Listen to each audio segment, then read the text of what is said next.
ናችሁ ቻናል ቤተሰቦች? ዛሬ ይዤላችሁ የመጣሁት ደግሞ ከጨ ፊደል እስከ ፐ ፊደል ያሉትን ነው የምናይ ማለት ነው። እስከ ፐ ፊደል በደንብ አድርጌ ያሳያችኋለሁ። እስከ ቪዲዮ መጨረሻ ድረስ አብራችሁ ከኔ ጋር የተለማመዳችሁ ፊደሎችን እየቆጠራችሁ አብራችሁኝ ተለማመዱ። ጀማሪ ከሆናችሁ ፊደል ቆጥራችሁ ወደ ንባብ እየሄዳችሁ ከሆነ ይሄ ቪዲዮ ይጠቅማችኋል። በመጀመሪያ ፊደል በደንብ መለየት ስላለባችሁ ፊደሉን በደንብ ለዩ። ምን አይነት ድምጽ ያወጣን የፊደሎች ቅጥላት እንዴት ነው የሚለውን በደንብ አድርጌ አብራርቼ እነግራችኋለሁ። እስከ መጨረሻ ድረስ ላይክ ሼር ያደርጋችሁ ለሌሎች ጓደኛ እንዲደርስ ሼር አድርጉት። አዲስ ነው ቻናሉ፣ እየገባችሁ ተማሩ። በየቀኑ ፊደሎችንና ቃላቶችን በተመለከተ እሰራለሁ። ቀጥታ ወደ ይዣችሁ የመጣሁኝን ፊደሎችን እናያለን። ወደ ቪዲዮ ኦኬ። መጀመሪያ እቺ ፊደል እንግዲህ ከጨ ጀምሮ የምሰራላችሁ ጨ ነው የምትባለው። ጨ የሚል ድምጽ አላት። ወደ ጎን እንቆጥርና ከዛ ከመጨረሻ ደግሞ ወደ መጀመሪያ እንቆጥረዋለን ማለት ነው። ጨ የመጀመሪያው ድምጽ ማለት ነው። ጨ፣ ጩ፣ ጪ፣ ጫ፣ ጬ፣ ጭ፣ ጮ ይላል ማለት ነው። ጮ ይላል። ይሄ የጨ ፊደል ከመጀመሪያው ጀምረን ወደ መጨረሻው የቆጠርነው ድምጽ ነው ማለት ነው።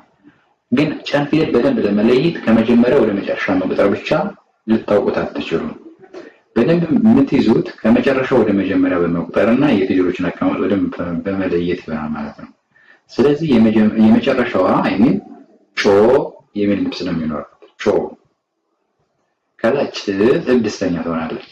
ጬ ደግሞ አምስተኛ፣ ጫ አራተኛ፣ ጪ ሶስተኛ፣ ጩ ሁለተኛ፣ ጨ የመጀመሪያ ድምጽ ይሆናል ማለት ነው። ይሄ እንግዲህ ከመጨረሻው ወደ መጀመሪያ እንደዚህ ከቆጠራችሁት ፊደሉን ለያችሁት ማለት ነው። ድምጹን አንድ በአንድ ትቆጥሩታላችሁ። ከዛ ንባብ ላይ ሲመጣ ይሄን ፊደል በመጠቀም ነው ማንበብ የምትችሉት። ስለዚህ መያዝ ያለባችሁ ከመጨረሻው ወደ መጀመሪያው በመቁጠር ነው ማለት ነው። ጮ ስንል የመጨረሻው በዚህ በኩል ረጅም ነው እግሩ። ያው ሁሉም ፊደል ቀለበት አለው። እግሩ በዚህ በኩል ያለው ረጅም ከሆነ ጮ ነው ማለት ነው። ጭ ስንል ደግሞ ስድስተኛ ዝግዛግ ይሆናል ማለት ነው። ጬ ስንል ከጎኑ ቀለበት ይሆናል። ጫ ስንል ደግሞ በዚህ በኩል ያለው እግሩ ነው ረጅም የሆነው የአራተኛው ጫ ስንል። ጪ ስንል በዚህ በኩል ያለችው እግሯ ሸፋፋ ወይም ደግሞ ጫማ ይኖራታል። ጩ ስንል ሁለተኛው ይሆናል። ጨ የመጀመሪያው ልጅ ይሆናል ማለት ነው። በዚህ መልኩ ፊደሎችን መያዝ ትችላላችሁ ማለት ነው። እንደዚህ ከቆጠራችሁ ነው ፊደሉን መያዝ የምትችሉት። ይሄ ይመስላል ጨ ፊደል። ከጨ ቀጥላ ደግሞ ጰ የሚል ድምጽ አለው ማለት ነው። እዚህ አካባቢ ያሉ ፊደሎች ድምጻቸው የተወሰነ ስለሚቀራረብ በደንብ ደጋግማችሁ ከመቁጠርና ቪዲዮውን እያዞራችሁ በማየት መለየት ትችላላችሁ። ይቺ ፊደል ጰ የሚል ድምጽ ነው የሚኖራት። ጰ፣ ጱ፣ ጲ፣ ጳ፣ ጴ፣ ጵ፣ ጶ የሚል ድምጽ ይሆናል ማለት ነው። ከዚህ ከመጀመሪያው ጀምራችሁ ከኔ ጋር ቁጠሩ።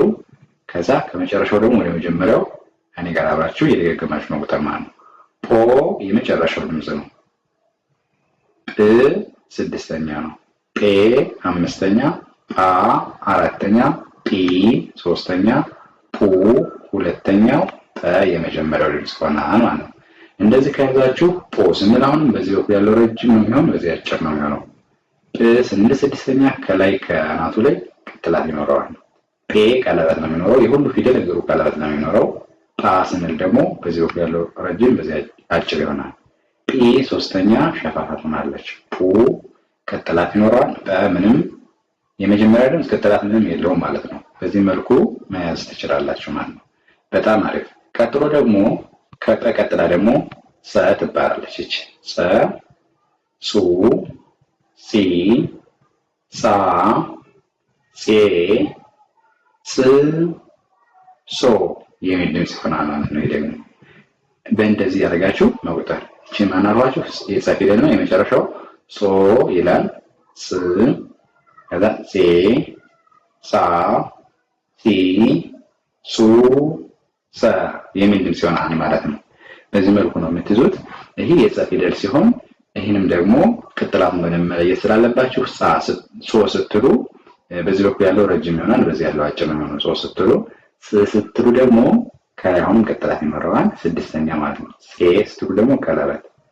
ሳ አንዱ አጭር አንዱ ረጅም ይሆናል። ሲ ሸፋፋ ወይም ጫማ ያለው። ሱ ከጎኑ ቅጥላት፣ ጸ የመጀመሪያ ድምጽ። በዚህ መልኩ መያዝ። እንግዲህ ቅርጻቸውንም አየነን፣ ድምጻቸውን አየነን። ከዛ ማንበብ ነው ማለት ነው። እንደዚህ ከያዛችሁት ማንበብ ትችላላችሁ ማለት ነው። ኦኬ ቀጥታ ያለችውም ጸ ነው የምትባለው። ከላይኛው ጋር ተመሳሳይ ናቸው። ሁለቶችም ጸ ነው የሚባሉት ማለት ነው። ጸ፣ ጹ፣ ሲ፣ ሳ፣ ሴ፣ ጽ፣ ሶ የሚል ድምጽ ይሆናል ማለት ነው። ይሄ ራሱ በምንድን ነው የሚለያየው? በቅርጽ ወይም ደግሞ በአጻጻፍ ነው የሚለያየው እንጂ ሁለቱም ጸ ፊደል ነው ማለት ነው። ስለዚህ ሶ የመጨረሻው፣ ስ 6፣ ሴ 5፣ ጻ 4፣ ሲ 3፣ ሶ 2፣ ጸ የመጀመሪያ ድምጽ ይሆናል ማለት ነው። ስለዚህ እነዚህ ሁለቱ ፊደሎች ማን ናቸው? ጸ የሚሉ ናቸው ማለት ነው። ጸ የሚል ድምጽ ነው ያላቸው ማለት ነው። በዚህ መልኩ መያዝ ትችላላችሁ። አሁን ደግሞ ከጸ ቀጥላ ፈ የምትለዋን ፊደል እናያለን። ፈ እሺ ደግሞ ፈ ትባላለች። ፈ፣ ፉ፣ ፊ፣ ፋ፣ ፌ፣ ፍ፣ ፎ የሚል ድምጽ ይሆናል ማለት ነው። ከዚህ ጀምራችሁ ቁጥሩት እንደዚህ ነው፣ አያስቸግረም። ከመጀመሪያው ጀምሮ አመጨረሻው ተጀምሩና ወደዚህ ቁጥሩ በደንብ ደጋግማችሁ መቁጠር። ፎ መጨረሻው ነው። ፎ፣ ፍ 6፣ ፌ 5፣ ፋ 4፣ ፊ 3ኛ፣ ፋ አይሚን ፉ 2ኛ፣ ፈ የመጀመሪያ ድምጽ ይሆናል ማለት ነው። ይሄ በደንብ አድርጋችሁ ይሄን ከቆጠራችሁ ትይዛላችሁ። ፎ መጨረሻው ነው፣ ከላይ ቀለበት ይኖረዋል። ፍ ስንል ደግሞ የፈ ፊደል የተወሰነ የሚቀራረብ ነገር አለው። በደንብ ይዩትና ት ስትሉ 6ኛ ሆኖ ሰፊ ነው የሚሆነው አፉ ፊት ለፊት የተደረገው ማለት ነው። እግሩ ቀጥሎ ይወርዳል። ግን አጻፉ ከሌሎቹ የሚለየው ሰፋ ተብሎ ነው ወደዚህ የተጻፈው ማለት ነው። ፌ ስትሉ ደግሞ ቀለበት ይኖረዋል። ፋ 4ኛ ስትጽፉ ደግሞ አሁን ከዚህ ከ6ኛው ጋር የሚቀራረብ የተወሰነ የሚቀራረብ ነገር አለው። ይሄኛው ሰፊ ይሄኛው ጠባብ መሆኑ ነው የሚለያየው እንጂ አጻፋቸው የተወሰነ ይቀራረባል። ስለዚህ ፋ የምትለው ጠበብ ብላ የተጻፈች ናት፣ እግሩ በታች ይወርዳል ማለት ነው። ፌ ስንል ደግሞ 3ኛው ፊት ለፊቱ ላይ ቁልፍ ያለ ነው የሚኖረው። ፉ ስንል 2ኛው እዚህ ላይ ያለው እግሩ ማለት ነው ከ4ኛው ጋር ሊቀራረብ ብሎ ወደዚህ እግሩ በደንብ ዘወር ያለ ይሆናል ማለት ነው። በደንብ የዞረ ሲሆን 2ኛ ይሆናል ማለት ነው። ፉ 2ኛ። ፈ የመጀመሪያው ድምጽ ይሆናል። በዚህ መልኩ መያዝ ትችላላችሁ። ፎ፣ ፍ፣ ፌ፣ ፋ፣ ፊ፣ ፉ፣ ፈ የሚል ድምጽ ይሆናል ማለት ነው። እንዲያርጋችሁ መያዝ። ኦኬ። ከዛ መጨረሻ እንግዲህ አማርኛ መጨረሻ ያለችው ፊደል ነች። ፐ ትላለች። ፐ፣ ፑ፣ ፒ፣ ፓ፣ ፔ፣ ፕ፣ ፖ የሚል ድምጽ ይሆናል ማለት ነው። ፖ የመጨረሻው፣ ፕ 6፣ ፔ 5፣ ፓ 4፣ ፒ 3ኛው፣ ፑ 2ኛ፣ ተ የመጀመሪያው ድምጽ ይሆናል ማለት ነው። በአፋችሁ ከንፈራችሁን ግንኙነት እያደረጋችሁ ነው የምትቆጥሩት። በዚህ መልኩ መያዝ። ስለዚህ ፖ ስንል የመጨረሻው እግሩ በጣም የተጣመመ ነው፣ ወደ ፊደሎቹ የተጣመመ ሲሆን ፖ ይሆናል። ፕ ስንል ዝግዛግ ነው የሚሆነው አናቱ ላይ። ፔ ስንል ቀለበት ነው። ፓ ደግሞ የተጣመመ ማለት ነው። የተጣመመ አሁን ከዚህ ከመጨረሻው ጋር የተወሰነ የሚቀራረብ ነገር አለው፣ ግን ይሄኛው ዝግዛግ ይሆናል ማለት ነው። ሁለቴ ነው የተጣጠፈው።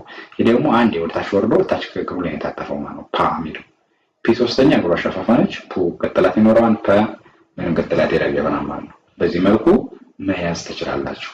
በጣም ቀላል ነው። እንደዚህ ያደርጋችሁ ቁጥሩ ከላይ ጀምሬ ሰርችላችኋለሁ። እየገባችሁ ቻናሉ ጋር በደንብ እየተከታተላችሁ ብትቆጥሩ አማርኛ ፊደሎች ትችላላችሁ ማለት ነው። ፊደል ከቻላችሁ ደግሞ ማንበብ ትችላላችሁ ማለት ነው። የዛሬ ቪዲዮ ይሄን ይመስላል። ከተመቻችሁ ላይክ፣ ሼር በማድረግ አበረታቱኝ። በሌላ ቪዲዮ እስከምመጣ ሰላም ሁኑ። ቻው።